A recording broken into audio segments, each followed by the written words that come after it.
শূন্য থেকে ইংলিশে কথা বলা শেখানোর আমাদের যে 10টা ফ্রি ক্লাস নেওয়ার কথা সেটা আজকে সেকেন্ড ক্লাস। প্রথম ক্লাসের পরে হাজারের বেশি মানুষ আমাকে ইনবক্স, ফেসবুক, ইউটিউবে অ্যাপ্রিসিয়েশন জানাইছেন। অনেকে বলছেন যে এরকম ক্লাস কখনো করেন না, এত সহজে কেউ বুঝায় নাই। তো যারা ফার্স্ট ক্লাসটা করেন না তারা আমার ইউটিউব এবং ফেসবুকে ভিডিওটা পেয়ে যাবেন, আমি কমেন্টে লিঙ্ক দিয়ে দিব। এই ভিডিওটা শেষ হলে ফার্স্ট ক্লাসে দেখে নিন এবং এই ক্লাসে আমি একটা রিক্যাপ দিয়ে দিব যাতে আপনার বুঝতে সমস্যা না হয়। আর স্পিকিং শুধু ক্লাস থেকে শেখা যায় না, স্পিকিং শিখতে হলে আপনাকে কথা বলতে হবে। অ্যান্ড এই জন্য আমি প্রতিদিন ভোক্যাবুলারি অনেক টিপস ট্রিক্স আমাদের IELTS রোড ম্যাপে দিয়ে দিব। সো ক্লাসের PDF সব কিছু আপনি সেখানে পেয়ে যাবেন। হোমওয়ার্ক সাবমিট করার জন্য আপনি পিন কমেন্টে একটা গুগল ফর্ম পাবেন। এইখানে আপনি আপনার হোমওয়ার্কগুলোকে সাবমিট করুন ডেইলি। এটাকে আমরা মনিটর করব এবং এইখান থেকে সবচেয়ে ডেডিকেটেড দুজন স্টুডেন্ট যারা ডেইলি হোমওয়ার্ক করে ডেইলি কাজগুলো করবে এদেরকে আমি আমার 6th IELTS ব্যাচ, যেটা 25 তারিখে শুরু হবে জুনের, সেখানে ফ্রিতে আমি অ্যাডমিট করার সুযোগ দিব। বা আপনি যদি IELTS না করেন তো আপনি যদি অন্য কোনো হেল্প চান আপনাকে আমি সেভাবে হেল্প করার ট্রাই করব। তো গুগল ফর্মটা কমপ্লিট করতে ভুলবেন না, এইটা আপনাকে প্র্যাকটিস করানোর জন্য, এবং প্র্যাকটিস ছাড়া কিন্তু আপনি স্পিকিংয়ে কখনো ভালো হতে পারবেন না। তো শুরু করা যাক আমাদের সেকেন্ড ক্লাসটা। ফার্স্ট ক্লাসে আমরা শিখলাম যে কীভাবে সেন্টেন্স তৈরি করতে হয়, কিন্তু কথা বলতে হলে আপনাকে এটা জানতে হবে যে কীভাবে অন্য একজনকে কোয়েশ্চেন করতে হয়, কীভাবে একটা কথাকে না বোধকভাবে বলতে হয়। সো আজকের ক্লাসে আমরা মেইনলি সেটা শিখবো। তো প্রথম ক্লাসে আমরা দুই ধরনের সেন্টেন্স দেখছিলাম। একটা সেন্টেন্স হচ্ছে যেখানে আপনি কোনো কাজের কথা বলেন, যেমন আমি ভাত খাই, আমি খেলি। আর আরেকটা সেন্টেন্স হচ্ছে যেখানে আপনি কোনো ইনফরমেশন দেন, যেমন আমি নার্ভাস, আমি মারুফ। এখানে কিন্তু কোনো কাজের কথা আপনি বলতেছেন না। তো আমি বললাম যে কাজের যখন সেন্টেন্সগুলো আসবে সেখানে আমাদের সেন্টেন্স তৈরি করতে হয় এভাবে যে প্রথমে আপনি বলবেন যে সাবজেক্টটাকে, কে কাজটা করে। সো আমি, আই। দেন আপনি বলবেন যে কাজটা কি, কাজটা ইংলিশ ওয়ার্ডটা আপনি এখানে বসাবেন। যেমন আমি যদি বলি আমি খাই, আই ইট। আর যেখানে আমরা ইনফরমেশন দিই সেখানে আমাদের কীভাবে সেন্টেন্স গঠন করতে হয়, সেখানে আমাদের যেহেতু কোনো কাজ নাই সেক্ষেত্রে আমাদের ফার্স্ট সাবজেক্ট বসানো লাগে। সো আই, দেন হচ্ছে এই সাবজেক্টের সাথে অ্যামিজারের কোনটা বসে সেটা আমরা এখানে বসাই। সো আই অ্যাম, দেন বাকি অংশটা মারুফ, আই অ্যাম মারুফ। এবং আমরা শিখছিলাম যে হি, শি, ইট বা যে কোনো একটা নামের সাথে ইজ বসে। সো এই বেজের উপর থেকে আমরা এবার শিখবো যে কীভাবে প্রশ্ন করতে হয় এবং কীভাবে না বলতে হয়। তো প্রথমে আসি আমরা সহজ পার্টটাকে নিয়ে, যেখানে আমরা কোনো একটা ইনফরমেশন দিচ্ছি। এখানে কোনো আমরা কাজের কথা বলি না, যেমন আই অ্যাম মারুফ বা আই অ্যাম আ স্টুডেন্ট। তো যখন আমরা একটা সেন্টেন্সকে না বোধক করবো বা এখানে একটা কোয়েশ্চেন আনবো সেক্ষেত্রে আমাদের মাথায় রাখতে হবে যে আমাদের মেইন কাজটা আমরা করবো হচ্ছে ওই যে অ্যাম, ইজ, আর এটার সাথে। তো ফার্স্ট এসে আমরা কীভাবে না বলতে পারি। সো এটা খুবই সিম্পল। না ইংলিশ মানে কি? নট। সো না বোধক করতে গেলে এখানে আমরা জাস্ট ওই যে অ্যামিজার বললাম না, অ্যামিজারের শেষে একটা নট অ্যাড করে দিব। এখানে কিন্তু নো বসবে না, অলওয়েজ নট। সো এই ক্ষেত্রে হবে কি, আই অ্যাম আই স্টুডেন্ট, আমি একজন ছাত্র। আমি একজন ছাত্র না, এটা ইংলিশ কী হবে? I am not I student. আর কিচ্ছু না, শুধুমাত্র ওই অ্যামিজারের পরে একটা নট অ্যাড করবো আমরা এখানে। সো হি, হি এর সাথে কী বসে মনে করেন? কি বসে? ইজ বসে। So he is not a student. You এর সাথে কী বসে? কি বসে? আর বসে। So you are not a student. So এইভাবে আমরা এই ধরনের সেন্টেন্স থেকে না বোধক একটা বাক্য গঠন করতে পারি। তো এবার কোয়েশ্চেন কীভাবে করি আমরা এখানে। সো কোয়েশ্চেনটাও একদম সিম্পল। এখানে তাও আবার অ্যামিজারে নিয়ে কাজটা আপনার এখানে। সো আপনার সেন্টেন্সের ভিতরে অ্যামিজারের যেটা থাকে সেইটা আপনি জাস্ট ওই সাবজেক্টটার আগে নিয়ে আসবেন। সাবজেক্টটা আগে বলছিলাম যাকে নিয়ে আপনি কথা বলতেছেন। So I am I student, subject কি? আই। সো এই ক্ষেত্রে আমরা যেটা করতে হবে খুবই সিম্পল, সেটা হচ্ছে এই যে অ্যামটাকে আপনি আই এর আগে নিয়ে আসবেন। সো এটা হবে অ্যাম আই আ স্টুডেন্ট, আমি কি একজন স্টুডেন্ট? বা মনে করেন আপনি কাউকে জিজ্ঞাসা করে যাচ্ছেন যে তুমি কি রেডি, তাহলে কীভাবে হবে? তুমি রেডি, ইংলিশ কি? ইউ, ইউর সাথে কি বসবে? আর রেডি। সো এটা হচ্ছে তুমি রেডি। এবার এটাকে কোয়েশ্চেন কীভাবে করবো আমরা? অ্যামিজারের আরটা আগে চলে আসবে, দেন সাবজেক্টে যাবে are you ready, are you ready. So এইভাবে হচ্ছে আমরা এই সেন্টেন্স থেকে গঠন করতে পারি। সো এখন একটা কাজ করেন, ভিডিওটা পজ করেন, করে আপনি এরকম 5টা সেন্টেন্স তৈরি করেন, নিজের মুখে বলেন, লেখা না, কারণ আপনারা স্পিকিং শিখতে আসছেন। সো মুখ থেকে বলতে হবে, বের করেন, জোরে জোরে বলেন। বলার পরে দেন হচ্ছে আবার ভিডিওটা প্লে করেন। তো এইবার আসি আমরা আমাদের সেকেন্ড টাইপ সেন্টেন্সে। সেকেন্ড সেন্টেন্সটা কি? যেখানে আমরা কোনো একটা কাজের কথা বলি, যেমন I sleep, I work, I study English. তো আমি আগের সেন্টেন্সে বললাম যে আমরা অ্যামিজারের শেষে নট অ্যাড করে বা অ্যামিজারটাকে আগে নিয়ে সাবজেক্টে আমরা এটাকে নেগেটিভ বা কোয়েশ্চেন করতে পারি।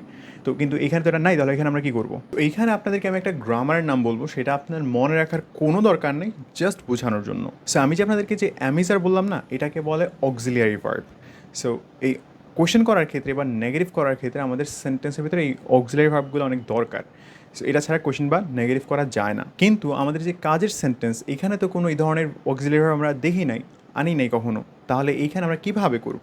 সো এই ক্ষেত্রে আপনাদেরকে আমি দুইটা ওয়ার্ড বলবো। আগের ক্লাস শিখছি কি অ্যাম, ইজ, আর। এই ক্লাসে আমরা নতুন দুটা ওয়ার্ড ছিল, সেটা হচ্ছে ডু এবং ডাজ। এগুলো অক্সিলারি ভার্ব। সো আমরা জাস্ট এটাকে ইউজ করবো, এতটুকুই। শুনছেন?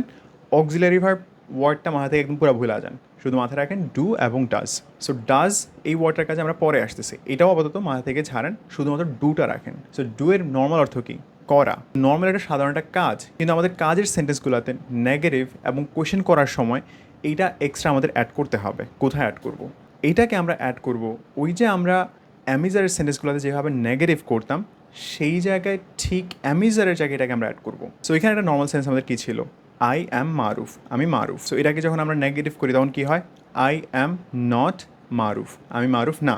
এবার আমাদের সেকেন্ড টাইপ সেন্টেন্স, যেগুলো কাজের সেন্টেন্স, সেগুলো আমাদের কী হয়, গঠন হয় যে আই স্টাডি, আমি পড়ি। তো না করতে হলে আমাদের এখানে নট তো অ্যাড করতে হবে, তাহলে কী হয়? I not study. কিন্তু এইখানে ওই যে আগের অ্যামিজারের জায়গায় শুধু এইটাকে আমরা ডুটাকে অ্যাড করে দিব। সো এটা হবে I do not study. So I study ঠিকই আছে, শুধু মাঝখানে আমাদের নেগেটিভ যেহেতু করতেছি, না যেহেতু বলতেছি, তাহলে নট তো অ্যাড করতেই হবে। সো আই নট স্টাডি, কিন্তু নটের আগে যেমন আমরা ওই যে আগে বলতাম আই অ্যাম নট মারুফ, নটের আগে যেমন অ্যামিজার ছিল, এইখানে হচ্ছে নটের আগে এই ডুটা বসে যাবে। তাহলে আই স্টাডিটা হবে কি? I do not study. আরও সিম্পলি বলতে গেলে আপনি ফার্স্টে সাবজেক্টের পরে এই ডুটাকে অ্যাড করবেন এখানে। আই ডু, দেন হচ্ছে নটটাকে অ্যাড করবেন। আই ডু নট, দেন হচ্ছে আপনার বাকি যে কাজটা ছিল সেই কাজটাকে এখানে বসাই দেবেন, বাকি সেন্টেন্সের পার্টটা। So I do not study, আমি পড়ি না। তো আমি ইংলিশ পড়ি কী হবে? I study English. আমি ইংলিশ পড়ি না কী হবে? I do not study English. তো এইবার আসে আমরা ডাজের কাছে। ডাজ কোথায় বসবে? ডাজ হচ্ছে সিম্পলি ওই ডু এর শেষে আমরা যদি একটা ই অ্যাস যুক্ত করি তাহলে এটা হয় ডাজ। তো গত ক্লাসে আমরা বলছিলাম যে অ্যাসের একটা রুল, যে থার্ড পারসন সিঙ্গুলার মানে হচ্ছে হি, শি, ইট বা যে কোনো একজন ব্যক্তির নাম। এইটা সবসময় একটা অ্যাস বা ই অ্যাস নেয়।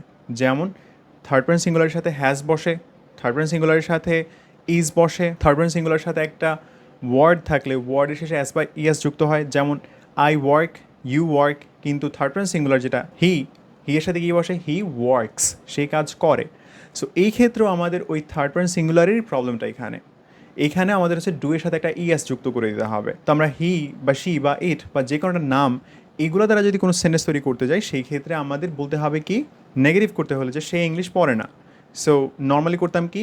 He do not study English, say English পড়ে না। কিন্তু যেহেতু থার্ড পারসন সিঙ্গুলার, এই ক্ষেত্রে জাস্ট ডু এর শেষে আমরা একটা ই এস যুক্ত করবো। So he does not study English. এখান থেকে মাথায় রাখবেন যে থার্ড পারসন সিঙ্গুলার ওই আগের মতোই অ্যাস বা ইএসকে অ্যাট্রাক্ট করে নিজের কাছে। সো এখানে he does not study English. কিন্তু এখানে একটা বিষয় মাথায় রাখবেন, সেটা হচ্ছে যেমন আমরা আগে যদি একটা সেন্টেন্স বলতাম সে ইংলিশ পড়ে, তাহলে কি হইতো? এটা সে, হি, এটা কি এমন হইতো যে হি স্টাডি ইংলিশ?